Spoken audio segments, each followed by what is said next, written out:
அறநிலையத்துறையின் அசையும் மற்றும் அசையா சொத்துக்களின் வருவாய் அதன் புனிதமான நோக்கத்திற்கு மட்டுமே பயன்படுத்தப்படும் அப்படின்னு ஆளுநர் உரையில இடம்பெற்றிருக்கு. இந்த கருத்தை பார்க்கும் பொழுது அறநிலையத்துறையே இருக்கக்கூடாது அப்படின்னு சொல்ற பாஜகவுடைய குரலாகத்தான் தாவேக அரசும் சொல்லுதா அப்படிங்கிற சந்தேகம் எங்களுக்கு வருது. பாஜகவும் வலதுசாரிகளும் சொல்றது இதுதான், அறநிலையத்துறை பள்ளி கல்லூரிகளை நடத்தக்கூடாது, அறநிலையத்துறை பள்ளி கல்லூரிகள் நடத்தக்கூடாது அப்படின்னு சொல்லிட்டு இருக்கிறாங்க. இதுக்காக வழக்கும் தொடர்ந்து இருக்கிறாங்க. இந்த நிலைப்பாடு திருமண மண்டபங்கள் வணிக வளங்களோடு நிற்குமா, இல்ல கல்வி நிறுவனங்களுக்கும் இந்த கண்டிஷன்ஸ் அப்ளை செய்யப்படுமா? மாண்புமிகு அறநிலையத்துறை அமைச்சர்கள். மாண்புமிகு பேரவைத் தலைவர் அவர்களே, மாண்புமிகு தமிழ்நாடு முதல்வர் அவர்களே, அறநிலையத்துறையை பொறுத்த வரைக்கும் கோவில்களின் வருமானம் கோவில்களில் வரக்கூடிய பக்தர்களுக்காக செலவிடப்படும் என்பதை நம்முடைய ஆளுநர் உரையில் இடம்பெற்றதுதான் அதனுடைய சாராம்சம். இன்னொன்று, சமீபத்தில் வெளியிடப்பட்ட திருமண மண்டபங்கள் மற்றும் வணிக வளாகங்கள், அந்த பணிகள் துவங்கப்படாத பணிகள் நிறுத்தப்பட்டது என்பது, இந்த பணிகளை பொறுத்த வரைக்கும் நாம் ஆராய்ந்த வரைக்கும் அந்த கோவில்களில் பொதுமக்களுக்கு தேவையான அடிப்படை வசதிகள், பொதுமக்களுக்கு தேவையான தங்குமிட வசதிகள், பொதுமக்கள் பக்தர்கள் வரப்போது அவர்களுக்கு தேவையான அடிப்படையிலான கழிப்பறை வசதிகள் போன்ற இந்த வசதிகளை மேம்படுத்துவதை காட்டிலும் இவர்கள் கமர்ஷியலாக கோவில்களுக்கு திருமண மண்டபங்கள் கட்டுவதிலும் வணிக வளாகங்கள் கட்டுவதிலும் அதன் மூலமாக வருவாய் ஈட்டுவதை மட்டுமே குறிக்கோளாக வைத்துக் கொண்டு இந்த திட்டங்களை துவங்கியதன் காரணமாக மேலும் அதன் மீது பல்வேறு நீதிமன்ற வழக்குகள், ஸ்டே ஆர்டர்ஸ் இருப்பதனால நாம் அதையெல்லாம் ரத்து செய்து அறிவிச்சிருந்தோம். இதற்கு ஒரே ஒரு உதாரணமாக,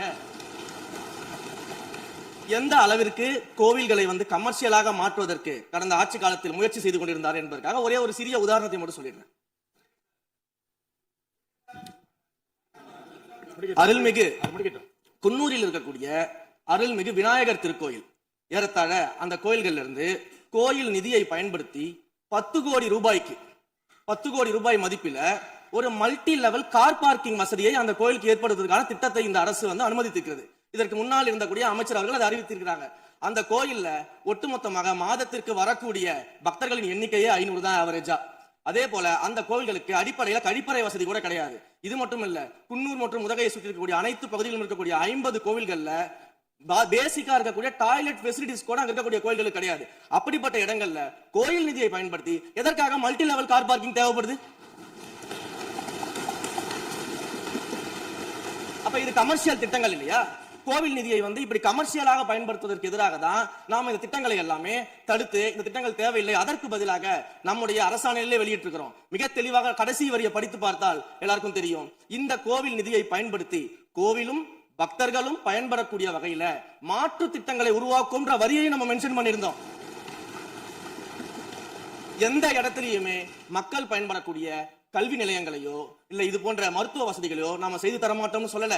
இன்னும் சொல்ல போனா, கடந்த 5 ஆண்டுகள்ல ஒன்றிய அரசின் நிதி உதவியோடு பழனியில பாத்தீங்கன்னா ஒரு சித்த மருத்துவமனை கட்டுவதற்கான நிதி உதவியை ஒன்றிய அரசு தருவதற்கு தயாராக இருந்தது.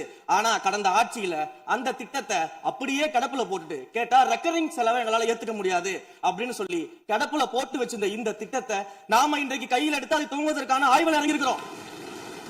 அப்ப எந்த இடத்திலையுமே மக்கள் பயன்பெறக்கூடிய திட்டங்களை நாம தடுக்கவும் இல்ல, நாம யாருக்கும் பி டீமாக இருந்து வேலை செய்ய வேண்டிய அவசியமும் இல்ல.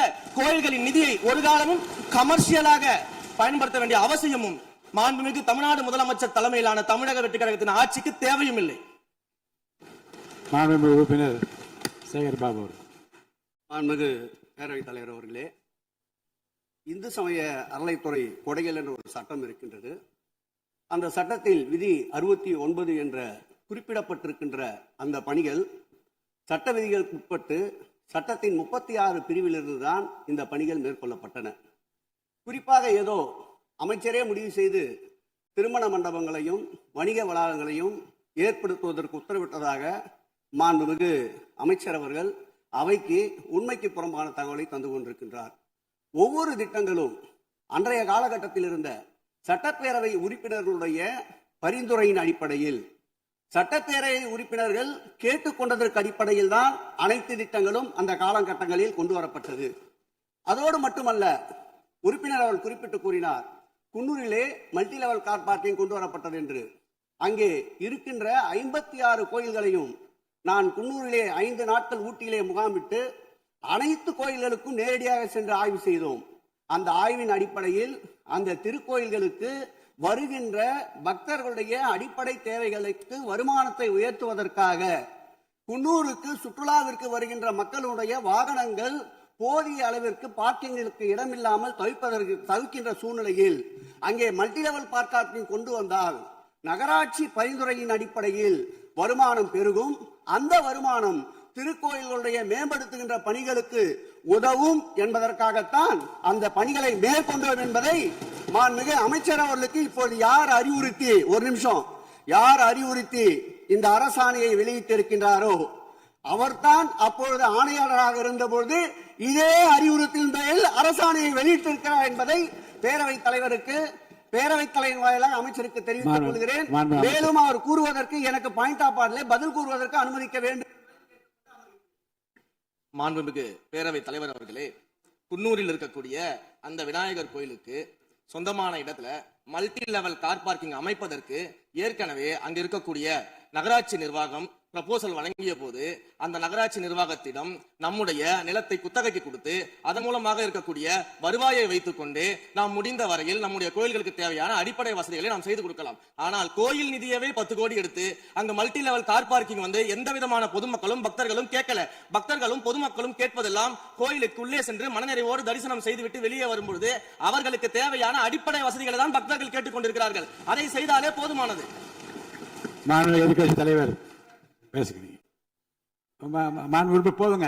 நீங்க சொன்னீங்க விளக்கம் சொல்லி திருப்பி இதை நான் அனுமதிக்க முடியாது. மாண்பு எதிர்கட்சி தலைவர் பேசுங்க. வேண்டாம், போதும். நீங்க பதில் சொல்லிட்டீங்க பாருங்க. மல்டி லெவல் கார் பார்க்கிங் தேவைன்னு இல்லைன்னு சொன்னாரு. ஏன் போட்டு நீங்க சொல்லிட்டீங்க. அதோட விவாதம் முடிந்தது. மாண்பு எதிர்கட்சி தலைவர் பேசுங்க. நீங்க திரும்ப எதுக்கு பாயிண்ட் பாடுற? இனிமே எதிர்கட்சி தலைவர் பேசி முடிக்கிற வரைக்கும் குறுக்கீடுகள் அவசியம் இருந்தால் அனுமதிப்பேன், அனுமதிக்க முடியாது. எதிர்கட்சி தலைவர் பேசலாம். ஒரு குற்றச்சாட்டு இல்ல, விளக்கம் தான் சொன்னாரு. என்ன குற்றச்சாட்டு சொன்னாரு? அவர் விளக்கம் சொல்லிட்டாரு. மாண்பு எதிர்க்கட்சி தலைவர் நீங்க பேசலாம். இனி மாண்பு எதிர்க்கட்சி தலைவர் பேசி முடிக்கிற வரைக்கும் எந்த குறுக்கீடுகளுக்கும் நான் அனுமதிக்க முடியாது. அவசியம் ஏற்பட்டால் விதிகள் உட்பட்டு அனுமதிக்க வேண்டிய உரிமை எனக்கு இருக்கிறது. இப்போது மாண்பு எதிர்க்கட்சி தலைவர் பேசலாம். சொல்லிட்டீங்க. நீங்க பதில் பாருங்க. அவர் சொன்ன உடனே நீங்க பதில் சொல்லிவிட்டீர்கள்.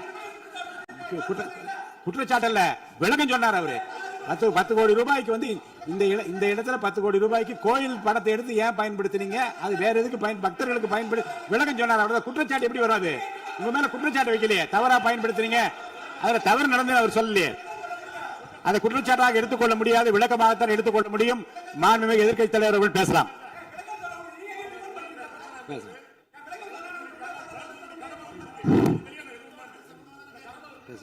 அவை முன்னவர் மாண்பு பேரவைத் தலைவர்களை அவை முன்னவர்களுக்கான விளக்கத்தை சொல்லியிருக்கிறார்கள். இந்த அறநிலையத்துறை அமைச்சர் அவர்கள் விளக்கத்தை சொன்னார்கள். நீங்கள் அதற்கும் விளக்கத்தை கேட்டு பதிலளித்திருக்கிறீர்கள். மீண்டும் ஒரு சொல்வதற்கெல்லாம் பதிலளிப்பதற்கு அவை நேரமில்லை. மாண்பு எதிர்க்கட்சி தலைவர் அவர்கள். மாண்பு பேரவைத் தலைவர்களே, முன்னாள் அமைச்சர் அறநிலையத்துறை அமைச்சர் அதற்கான சரியான விளக்கத்தை கொடுத்திருக்கிறார். இப்போ இருக்கக்கூடிய மாண்பு அமைச்சர் அவர்களும் சில விளக்கங்களை கொடுத்திருக்கிறார். கார் பார்க்கிங் ஃபெசிலிட்டி என்பதும் ஒரு அத்தியாவசிய தேவைதான். அது ஒன்றும் தேவையில்லாத எல்லாருமே இப்போ கார் வச்சிருக்கிறாங்க. கோயிலுக்கு வரவங்க கார்லேயும் தான் வருவாங்க. எனவே அதுவும் ஒரு தேவைப்படுகின்ற ஒரு வசதி தான். நான் கேட்டுக்கொள்வதெல்லாம், எங்களுடைய ஆட்சியில் அறநிலையத்துறை சார்பாக 4 கல்லூரிகளை திறந்திருக்கிறோம். ஆண்டுக்கு 1500 மாணவர்கள் படிச்சுட்டு இருக்கிறாங்க. அதெல்லாம் நீங்கள் தொடர போறீங்களா, இல்லை அந்த திட்டத்தை கைவிட போறீங்களா அப்படிங்கிறது தான் உங்களுடைய நிலைப்பாடு என்ன என்பதுதான். மாண்பு உறுப்பினர் சொல்லிட்டாங்க. அதாவது ஏற்கனவே கல்லூரிகள் மற்ற அமைப்பில் எந்த விதமான தடையெல்லாம் அதையும் நாங்கள் தொடருவோம் என்ற வார்த்தை அவர் பேசும்போது குறிப்பிட்டிருக்கிறார். நன்றி.